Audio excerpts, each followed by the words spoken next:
hasta que caiga el surderío. La seguridad es el bien más preciado que tienen los ciudadanos de un país, ya que es fundamental para ser libres. Colombia, de 2010 a la fecha, estoy acusado. En 2010 el país no estaba perfecto, pero había mejorado, teníamos menos violencia, los ciudadanos tenían esperanzas en la seguridad, había disminuido muchísimo el narcoterrorismo, crecía la economía, había confianza, se disminuía la pobreza, también el tamaño del Estado, había austeridad. Por primera vez aparecían unas señales de mejoramiento del coeficiente Gini de distribución del ingreso. En los 2 primeros años del gobierno Santos, los resultados fueron buenos, pero es que además tenía otro elemento favorable en la herencia. Habíamos superado la crisis de la economía internacional gracias a la confianza que había en Colombia. Santos llegó a tener el récord de 42.000, 48.000 hectáreas de droga, una cifra sumamente baja. Sin embargo, dijo que estábamos perdiendo la guerra contra la droga. Se inventó la palabra guerra e hizo ese acuerdo con la FARC. Entonces, Santos se enfermó con el éxito, prefirió el acuerdo con la FARC y nos subimos a 220.000 hectáreas de droga en los años que restaron de su gobierno, en los años que siguieron de su gobierno. Llenó al país de impuestos, de burocracia, de mermelada, estímulo a la corrupción, pararon la economía, crecieron enormemente la burocracia del Estado, por favor, afectaron las Fuerzas Armadas con la gente, nivelaron desconociendo la historia a nuestros soldados con los terroristas. Por favor, un soldado que va a la JEP a reconocer un delito tiene que reconocer lo que no estaba en su deber ser, a diferencia del guerrillero que si reconoce un delito en la JEP reconoce lo que debía hacer. Pero además muchos soldados están obligados a reconocer delitos aún no cometidos para gozar de la libertad y no someterse a una condena de 10, 15 o 20 años. Hoy, en esta Colombia de hoy, la economía va mal, hay desconfianza. La situación de Ecopetrol es dramática. Por primera vez, el país que había sido el más cumplido en América Latina en el pago de la deuda está en riesgo de incumplir el pago de deuda. Las políticas sociales no son sostenibles. ¿Por qué? Porque están afectando a la empresa privada, que es la fuente de su financiación. La reforma de salud y la reforma de pensiones, como todas las reformas, están forzando la aprobación en un Congreso que tiene ilegitimidad porque muchos de esos congresistas que hoy apoyan esas reformas están sobornados y todavía hay impunidad.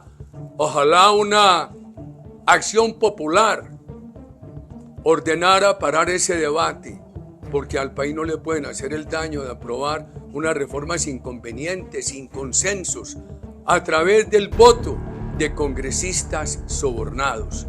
Por favor, esas reformas van a ahuyentar la posibilidad de que Colombia tenga participación del sector privado en la salud, de que Colombia tenga participación del sector privado en la administración de pensiones.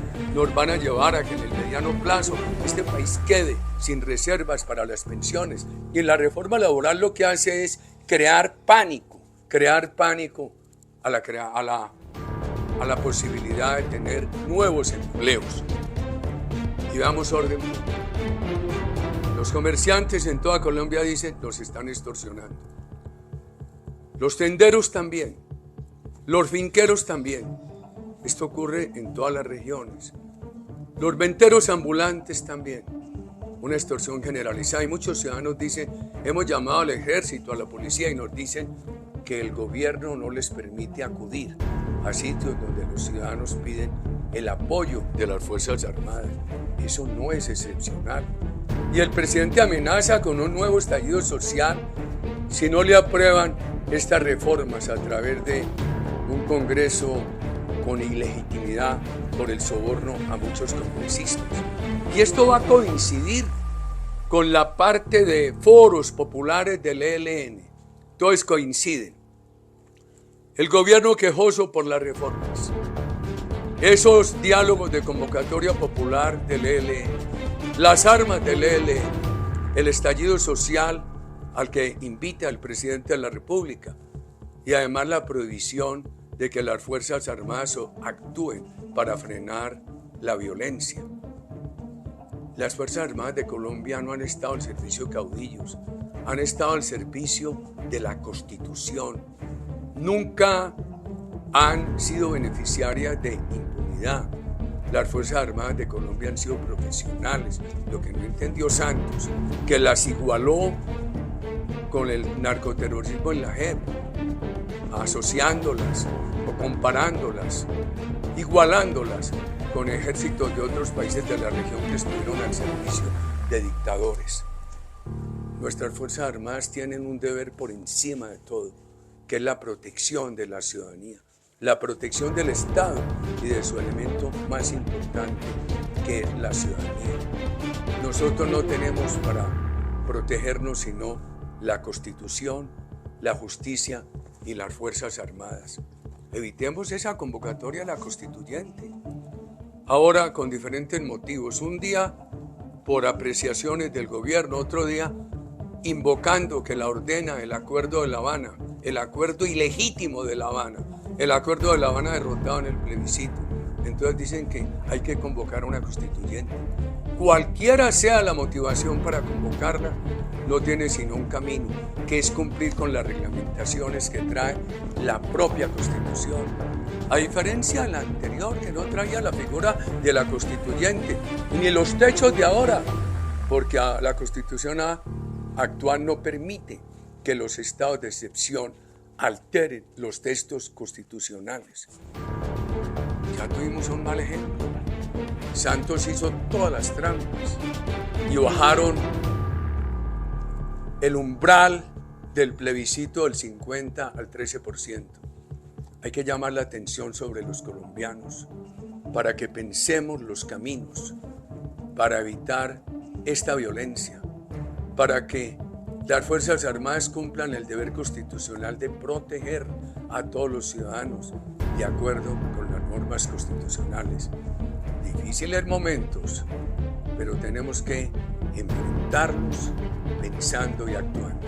El plan de seguridad democrática del presidente Uribe fue un golpe duro, certero para todos los grupos delincuenciales y una época de tranquilidad para todos los colombianos.